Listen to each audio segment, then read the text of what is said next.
Season 2 of the Godfather of Harlem, episode 3, Fruit Stand Riot. Bumpy is doing very successful with the partnership between him and Gigante. And it's very strange to see that those two are working together when they have been bitter enemies for some time. But with this new distribution deal, they got hooked up with the narcotics and they are 50-50 partners. So they're making a lot of money and they're able to be home with their families in the evening time and not out round about, so to speak. So Elise and Margaret, which is really her daughter, but she thinks that's her sister. Uh, they walking around the corner to the fruit stand, and she sees a boy that I guess from her school that has a crush on her, and he grabs an apple, and later, Bumpy goes to see his wife Mayme, and she's part of this getting set up for the voter registration drive thing that she's trying to do with Adam Clayton Powell. And Bumpy gives a contribution $10,000 to help with the voter registration drive. And then Elise and Margaret come in there real scared, frantic, and Bumpy was like, "What's going on?" They were saying that there were some boys at the fruit stand that were being brutalized by the cop, and the guy that shines shoes, Cecil, he gets beat up by the cops for trying to stand up for those young boys. And Margaret tells him that she wants her father to do something, so he gets an attorney to go down there and try to talk to the police commander, the person that's in charge. He seems like he's real obnoxious and hateful and mean. So they go to the jail, and Cecil, he sees the boys and he sees Cecil. Cecil's been brutalized real bad. His eyes are swollen, face kind of beat up, bruised up real bad, and he's demanding medical attention. And the commander officer, he's like, he got bandages, he'll be all right. And he said, if something doesn't go right if this man dies, there's gonna be a price that you have to pay. He said, what do you mean by that? And and also you see Muhammad Ali and Malcolm and the diner talking, and Malcolm is talking about the issues that he's having with the Elijah Muhammad, and because Cassius, Malcolm picked a name for Cassius, Cassius X, and they're talking, and he said maybe you could be able to patch up everything with the messenger. And he said, I know the messenger has been talking to you, and then in the temple to stay away from me, and this, that, and the third. And Bumpy comes into the diner and wants Malcolm's help. What's going on with this riot, supposed riot at the fruit stand?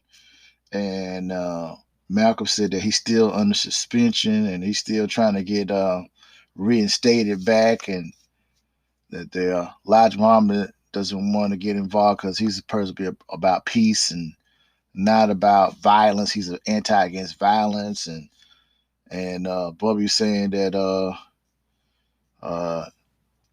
you still under the shadow of Elijah Muhammad. When you gonna be your own man, stand on your own?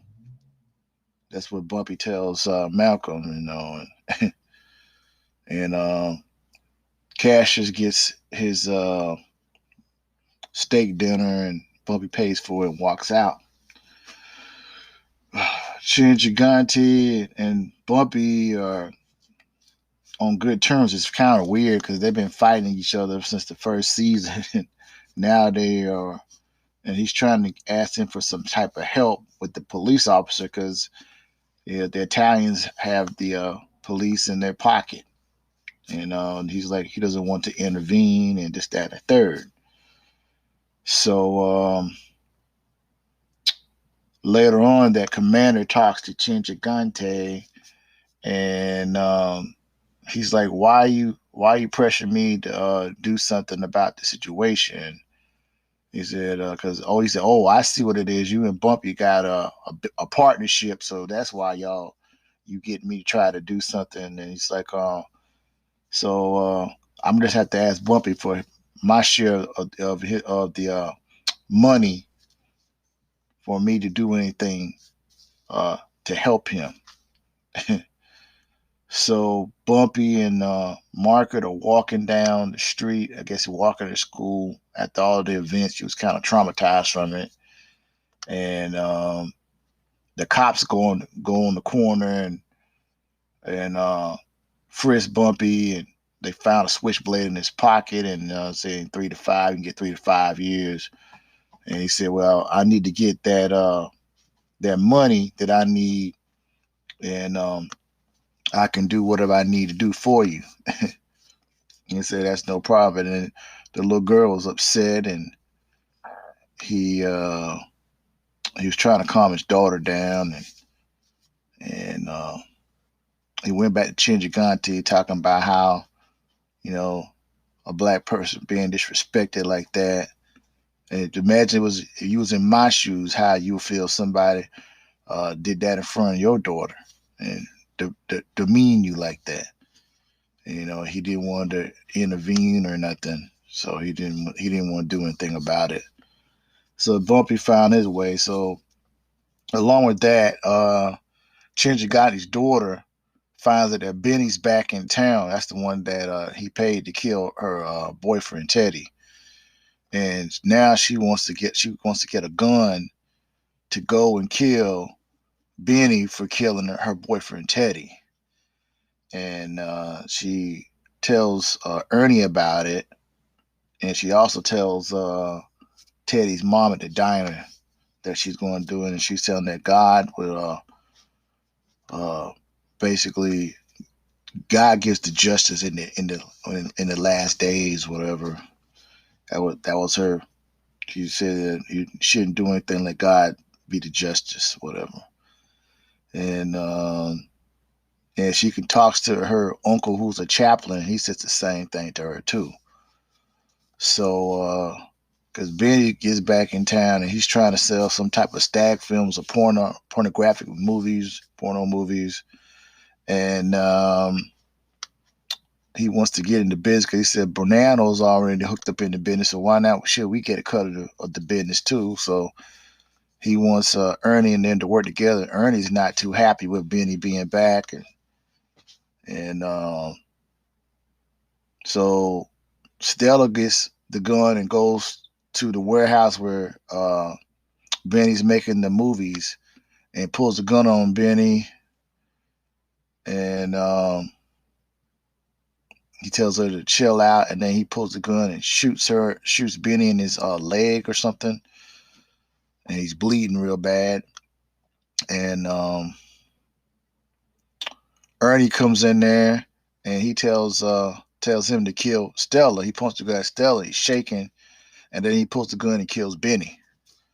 And he's all messed up. He's like, "Man, what did you do? You messed up." So their lives are in danger now because what had happened. So at the police station, they do a sit-in. Mayme and Adam Clayton Powell, who's also a pastor, and they said they want medical attention for the brother Cecil, and the cops just sitting there laughing and being coy like they didn't want to do anything. So they go there and start singing some gospel songs, singing a song, and they want the cops to go there and start beating up on the people in the precinct. And then all of a sudden, Malcolm and Bumpy Johnson come inside. I was like, whoa. And the cop says, Brother Malcolm, are you here for the sitting? He said, no, we're here to stand up. Not sit down. So Bumpy has the envelope and gives the envelope to the commanding officer. That's the real obnoxious, mean looking one. And inside the envelope says "Call home." He think it was a water cash, and he had some newspapers in it that says "Call home." He calls home, and Bumpy has one of his men hold the cop's family hostage, and to make him bud, so they're able to get. Now the cop is so scared that he releases the Cecil, and Bumpy tells Cecil, I hope you everything. I want you to see you back at work. I hope you'll be all right. And Adam Clayton Powell congratulates Malcolm and Bumpy what they did, and he said it was a great moral victory or whatever. And Malcolm said a moral victory, and he's like he would laugh at Buck because he had to threaten the commander's sensibility about his family in order to get the justice that he needs. He said he wants street justice, and he got it, and it went off. So this is interesting episode, and more to come. Please subscribe to the channel if you can. Mujahid 72, and also my podcast, El Mutut Amun Podcast. Thank you very much, and have a nice day.